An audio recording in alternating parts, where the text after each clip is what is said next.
எடப்பாடி பழனிசாமியோட நிலைமை உங்களுக்கு தெரியும். அவரை பார்க்கறதுக்கே ரொம்ப பரிதாபமா இருக்கு.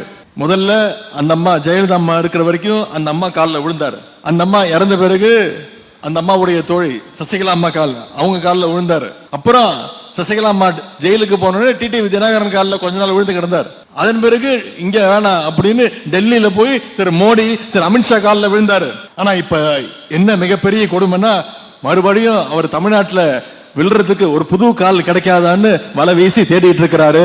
நான் யார சொல்றேன்னு உங்களுக்கு தெரியும். அவருக்கு விழுறதுக்கு கால்கள் கிடைக்கும். ஆனா தமிழ்நாட்டு மக்கள் அவரை அதே காலால விரைவில் எட்டி உதைக்க போறாங்க. எனக்கு தெரிஞ்சு திரு எடப்பாடி பழனிசாமி அவர்களுக்கு தெரிஞ்சது ரெண்டே விஷயம்தான். ஒன்னு காலில் விழுறது, இன்னொன்னு அடுத்தவங்க காலில் வாரி விடுறது. இது ரெண்டு தான் அவர் ஸ்பெஷலிஸ்ட்.